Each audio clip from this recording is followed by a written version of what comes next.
മനുഷ്യരെ ഏറ്റവും കൂടുതൽ സ്വാധീനിക്കുന്ന കലാരൂപം സിനിമയാണ് എന്നാ പൊതുവെ ആളുകൾ പറയാറ്. എന്നാൽ ദുഃഖത്തിലും സന്തോഷത്തിലും ഒരുപോലെ സ്നേഹത്തിലും ഒക്കെ നമ്മൾ ചേർത്ത് പിടിക്കുന്ന ഒരു സാധനം സംഗീതമാണ്. ചില പാട്ടുകളിൽ നിന്ന് പുറത്തു കിടക്കാൻ കഴിയാത്ത തരത്തിൽ നമ്മൾ ചിലപ്പോൾ കുടുങ്ങിപ്പോവും. ഒരേ പാട്ട് തന്നെ നമ്മൾ ആവർത്തിച്ച് കേട്ടുകൊണ്ടേയിരിക്കും. ജീവിതത്തിലെ ചില സന്ദർഭങ്ങളെ നമ്മൾ കടന്നു വന്നത് ചിലപ്പോൾ നമുക്ക് സമാധാനം നൽകുന്ന ഒരു പാട്ട് പല ആവർത്തി കേട്ടുകൊണ്ടായിരിക്കും. പ്രണയത്തിലും വിരഹത്തിലും ദുഃഖത്തിലും സന്തോഷത്തിലുമെല്ലാം ജോൺസൺ മാഷിനെയും വിദ്യാസാഗറിനെയും രവീന്ദ്ര മാഷിനെയും AR റഹ്മാനെയും ഒക്കെ നമ്മൾ ആവർത്തിച്ച് കേൾക്കും. അത് ചിലപ്പോൾ നമുക്ക് ഇത്തിരി മനസ്സമാധാനം തന്നുവെന്നും വരും. നിങ്ങൾ കേൾക്കുന്നത് ഏത് തരം പാട്ടുകളാണ് എന്ന് നോക്കിയാൽ ഒരു വ്യക്തി എന്ന നിലയിൽ നിങ്ങളുടെ ചില പ്രത്യേകതകൾ കൂടി നമുക്ക് മനസ്സിലാക്കാൻ പറ്റും. വാക്കുകൾ പരാജയപ്പെടുന്നിടത്ത് സംഗീതം സംസാരിക്കും എന്ന് വിഖ്യാതമായ ഒരു ഉദ്ധരണിയുണ്ട്. കണ്ണീരും സ്വപ്നങ്ങളും വിൽക്കുവാനായി വന്നവൻ ഞാൻ എന്ന MS ബാബുരാജിൻ്റെ പ്രശസ്തമായ ഇനത്തിൽ കേൾക്കുമ്പോൾ ലഭിക്കുന്ന ഒരു തീവ്രതയും ആഴവും ആ വാക്കുകൾക്ക് മാത്രമായി സൃഷ്ടിക്കാൻ സാധിക്കുന്നില്ല എന്ന് നമുക്കറിയാം. പലപ്പോഴും അതല്ലെങ്കിൽ അക്ഷരങ്ങൾ മാത്രമായി മാറി നിൽക്കും.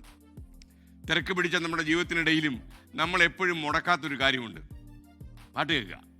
നമ്മൾ ഫോണിലും മറ്റും സേവ് ചെയ്ത് വെച്ചിരിക്കുന്ന കുറേ പ്ലേലിസ്റ്റുകളില്ലേ, ആ പാട്ടുകൾ മാനസികമായി തളരാതെ നമ്മളെ പിടിച്ചു നിർത്തിയെന്ന് വരും. ഞാനാണെങ്കിൽ രാത്രി ഉറക്കത്തിലേക്ക് വഴുതി വീഴുന്നതിന് മുമ്പ് ചെവിയിൽ കുത്തിയിരിക്കും പാട്ടുകൾ. അപ്പോൾ പാട്ടുകളുടെ കൂടെ ഉറക്കം ഇങ്ങനെ എന്നെ വന്ന് തഴുകും. അതും ഒരു രീതിയാണ്. പക്ഷേ ഈ പാട്ട് ഓഫായില്ലെങ്കിൽ വെളുക്കുന്നവരെ പാട്ട് കേട്ടുകൊണ്ടിരിക്കും. അങ്ങനെയും ചില പ്രശ്നം വരും. നമുക്കൊരിക്കലും പരിഹരിക്കാൻ സാധിക്കില്ല എന്ന് കരുതുന്ന ചില പ്രശ്നങ്ങളിൽ നിന്ന് എങ്ങനെയാണ് ഈ പാട്ടുകൾ നമ്മളെ രക്ഷിച്ചെടുക്കുക എന്ന് നമുക്ക് അറിയില്ല. പക്ഷേ പാട്ടുകൾക്ക് ജീവിതം സംഗീതം പോലെ നമ്മൾ ആസ്വദിക്കണമെന്ന് ആളുകൾ പറയുന്ന പോലെ ഈ പാട്ടുകൾ നമുക്ക് വലിയ സ്വാധീനമാണ്. അതുകൊണ്ട് നമുക്ക് പാട്ടുകൾ കേട്ടുകൊണ്ടേയിരിക്കാം.